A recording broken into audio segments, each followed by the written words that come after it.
The Super Bowl is over, and baseball season is upon us.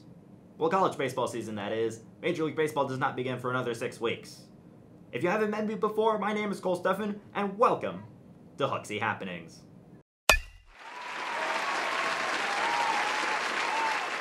What is Huxie Happenings?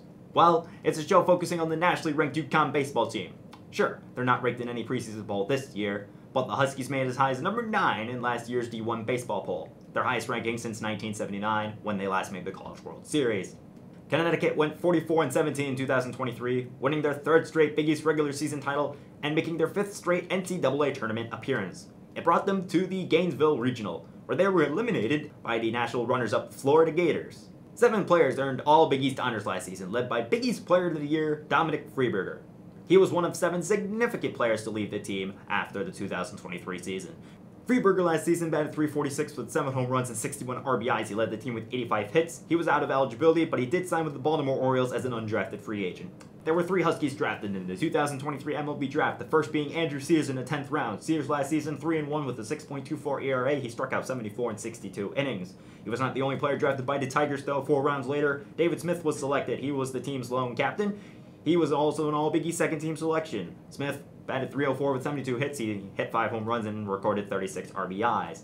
4 rounds later, Zach Vogel went to the Boston Red Sox. He was an All-Big East first-team selection. He went a perfect 8-0 with a 1.89 ERA. He struck out 60 and recorded a save in 47.2 innings in 2023.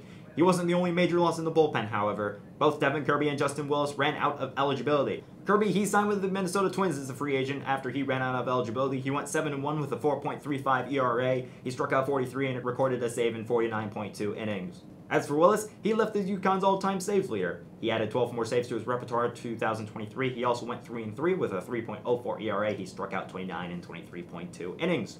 In addition to losing huge pieces from the bullpen, UConn lost their starting first baseman. Ben Huber ran out of eligibility. He was an All-Big East first-team selection in 2023 after batting .341 with 17 home runs and 66 RBIs. So how did UConn address their 7 key departures? Well, they have a lot of returning pieces that we'll get to later, but they also attacked the transfer portal. We'll start with Endicott College, which is where Matt Gary spent the final year of his eligibility. Endicott's 2 best players came to UConn. They were Caleb Spur and Gabe Van Emmen. Caleb Spur, Commonwealth Coast Conference Player of the Year. He batted .376 with 83 hits, hit 10 home runs, and recorded 57 RBIs in 2023. As for Van Emmen, who spent time in the Cape League, he was the conference's Pitcher of the Year. He went 10-2 with a 1.88 ERA, struck out 108, and recorded a save in 86.1 innings. Staying at the D3 level, UConn also brought in Matt Malcolm from Eastern Connecticut State. A national champion in 2022, Malcolm was a first-team All-Little East selection in 2023, after batting .352 with 58 hits, hitting 15 home runs, and recording 40 RBIs. Beyond those 3, UConn also brought in Cam Mayer from Tufts University, Alex Mock from UConn Avery Point, Joe Sanella from Seton Hall, and Kieran Finnegan from SUNY Oswego. You may have noticed that I also included Tyler Minnick on this list. He may be a freshman, but I believe he is someone who can have a huge impact on the game, especially on the left side of the infield. He had a massive home run against UConn Avery Point in fall ball action, and he's someone who could really develop into a pure power hitter. Let's stay with SUNY Oswego for a sec to talk about UConn's hitting. And we'll start with Paul Tomorrow. Tomorrow last season in 36 games, .389 batting average, he had 4 home runs, 35 hits, and 16 RBIs. He gets to share an infield with fellow second-year graduate student Luke Broadhurst. Broadhurst, an All-Big East second-team selection last season, batted .312 with 64 hits, hit 14 home runs, and had 51 RBIs. Like Broadhurst, Jake Studley, the preseason Big East Player of the Year, was also an All-Big East selection.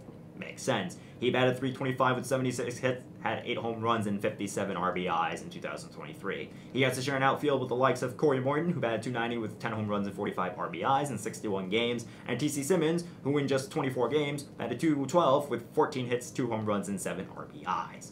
Heading back to the infield, let's look at Ryan Daniels, who batted .273 with 30 hits, 1 home run, and 20 RBIs. Joining the infield with him will be fellow sophomore Maddox Delana, who batted .254 with 15 hits, 3 home runs, and 11 RBIs in just 38 games. Behind the dish, there are 2 options beyond Malcolm. The first is Matt Grabowski, the other is redshirt junior and captain Ryan Hyde. Grabowski last season, .257 batting average. He had 37 hits, hit a home run, and had 17 RBIs in 2023. Hyde, meanwhile, batted .250 with 15 hits and 9 RBIs in 2023. He's not the only team captain for the Huskies. We'll get to the other one in a sec, but let's take a moment to talk about the pitching staff. Let's start with a guy who started in last season's season opening series against the Ohio State Buckeyes. but will not get the nod this weekend. It's Jack Sullivan. Sullivan, a Cape League champion, was 4-1 with a 5.28 ERA. He struck out 34 in 44.1 innings. UConn lost a lot of key pitching, but they still have some valuable arms in Thomas Ellison and Michael Quigley. Ellison, 5-1, 4.94 ERA. He struck out 44 in 51 innings. Quigley, 1-0, 6.52 ERA. He struck out 14 in 9.2 innings. So what's the rotation going to look like this weekend? Well, after a little bit of mumbling and jumbling, it's going to start with Ian Cook, who got the bump in UConn season opener last year. Cook last season, 3-3, 5.74 ERA. He struck out 60 in 53.1 innings in 12 starts. He dealt with injuries for quite a bit last season. After him will be Cape League All-Star Garrett Coe, the other team captain. He went 6-3 with a 4.42 ERA. He struck out 47 in 55 innings in 2023. And then there's Stephen Quigley, the preseason Big East Pitcher of the Year, and an All-Big East first-team selection last season, where he went 4-3 with a 4.83 ERA and struck out 74 in 76.1 innings. Now we've reached a key juncture in our show. Who does UConn play to begin the season?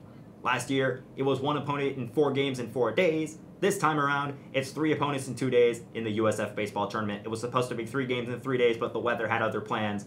It also moved UConn's game against Louisville from a 9 a.m. start Sunday to a 2 p.m. start today on UConn's Instagram Live. Louisville last season, 31-24, they went 10-20 in the ACC. They missed the conference tournament for the first time ever. They also missed their second NCAA tournament in the last 3 seasons. They lost 4 players to the MLB draft. They bring in the number 10 recruiting class according to Perfect Game, however. Following that contest against Louisville, UConn takes on the South Florida Bulls. South Florida doesn't have the Shane McClanahans of the world anymore. They do have a new-look pitching staff, however, that go with their battle-tested offense. USF last season, 21-39, they went 7-17 in the American. They somehow beat ECU in the American Athletic Conference Tournament, but they were eliminated by them a couple days later. Following those 2 opponents, UConn plays the Indiana State Sycamores on Saturday at 12. Indiana State last season was 45-17 overall. They went 24-3 Missouri Valley play and won the conference tournament. They were also the number 14 seed in the NCAA tournament, hosted a regional in Terre Haute, Indiana, and won it. They were supposed to host a super regional, but the Special Olympics were going on that weekend. Instead, they went to Fort Worth, where they were eliminated by the TCU Horned Frogs. That's going to do it for this inaugural episode of Hooksy Happenings. This has been Cole Steffen. Let's play ball!